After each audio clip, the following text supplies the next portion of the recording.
in the beginning, this was very, very much something, the environment was something, or sustainability, actually. Sustainability is a new term, really, as you said. I mean, we are from the same generation, so we started pretty much the same time, but me a bit later, but environment was the thing, and that wouldn't mix at all with finance sector. By the way, this was a problem, actually. It was a block. Usually was something that when it became for the first time important in projects, in valuations, in permissions and licenses, this became a problem, really. And to see this from that end to the way it is now as a tremendous economic potential, and I see this driving business decisions and investment decisions of a very large scale, it's very happy. It makes me very happy. And John, you mentioned something important, is the scale and scalability of this. The first attempt I have made on this financial side of investing in biodiversity, the size of the vehicle that we've designed and built and ran was $15 million, which is very, very small for something like that, but it was experimental. And we did have difficulties finding projects to accept the amount of money proportional to that.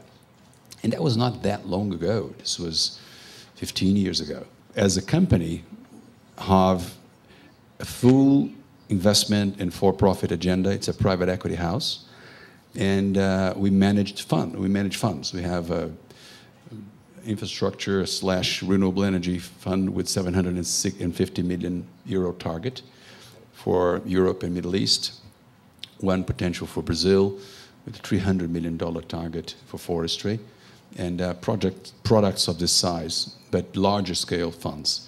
We believe that we're going to have at least the same kind of returns other similar funds have, but we do have, if not more, but we do have a very important, we developed a tool in-house to measure, quantify, monitor, and report another set of dividends that are not financial.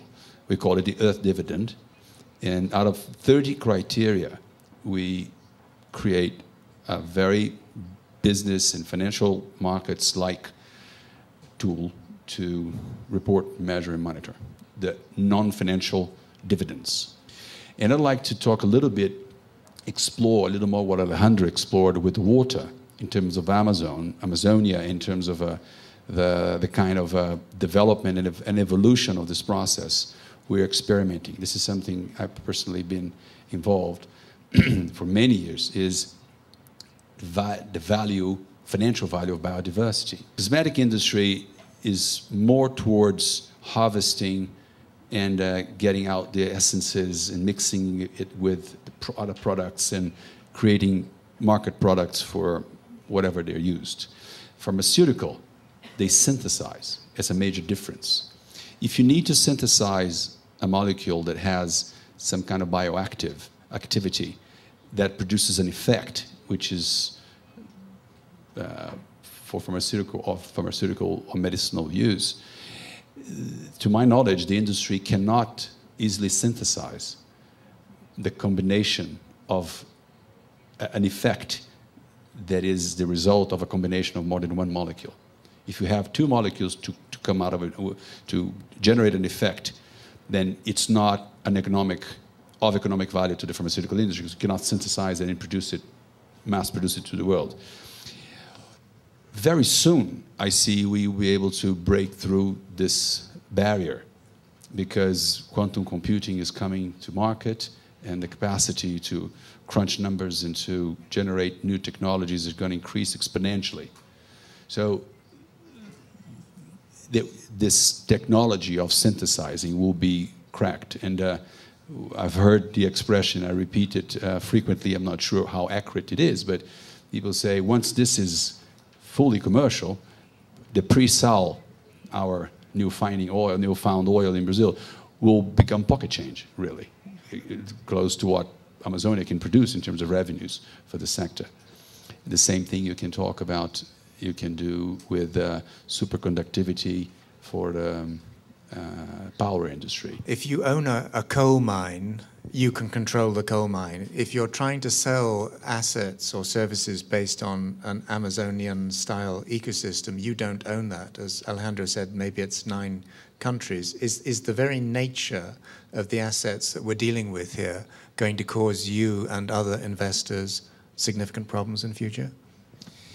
No, John, I do think we're going to need to design creativity,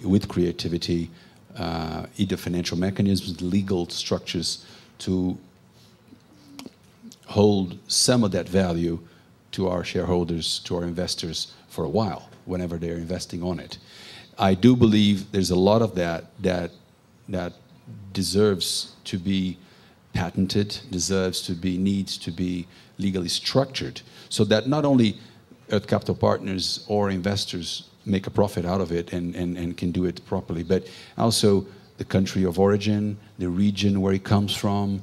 If it is a cultural asset, the people that own or develop that culture.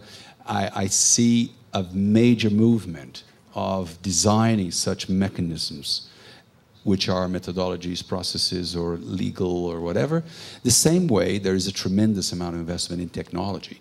I see the need for that. I see your question. It's a very important one, actually, by the way. It's about time to really start moving towards that. If you look at South America, and particularly you look at Brazil, do you see the sort of governance and legal frameworks and so on that investors like yourselves would find it comfortable to operate within? And if not, what needs to be done to make that a possibility?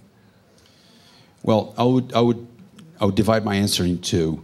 In terms of governance and legal framework for traditional investments, for money coming in and out, taxations, and no surprise oops factors, I think South America is progressing very fast. Some countries more than others. I'm very proud to see Brazil evolving very nicely in this. On the other hand, I'm also proud, a bit, sad, Brazil's been slow on the access to biodiversity legalization, on the patent laws and all that, but nevertheless is moving. I would personally prefer that it would be much further ahead, but anyway, it's moving. And some of the countries are less or more developed in this. But I see a trend, a movement on the region from a traditional investment recipient. I see Brazil as a good country, a good leader, and the region improving very fast. I see, on the other hand, I see less improvement, but again, it's less pressure. There's less pressure. And I believe when the pressure builds, it will come. Another expression that I hear often is the only law men can't break is the market law. So if the market law imposes change and regulation on this other sector, I believe it will come.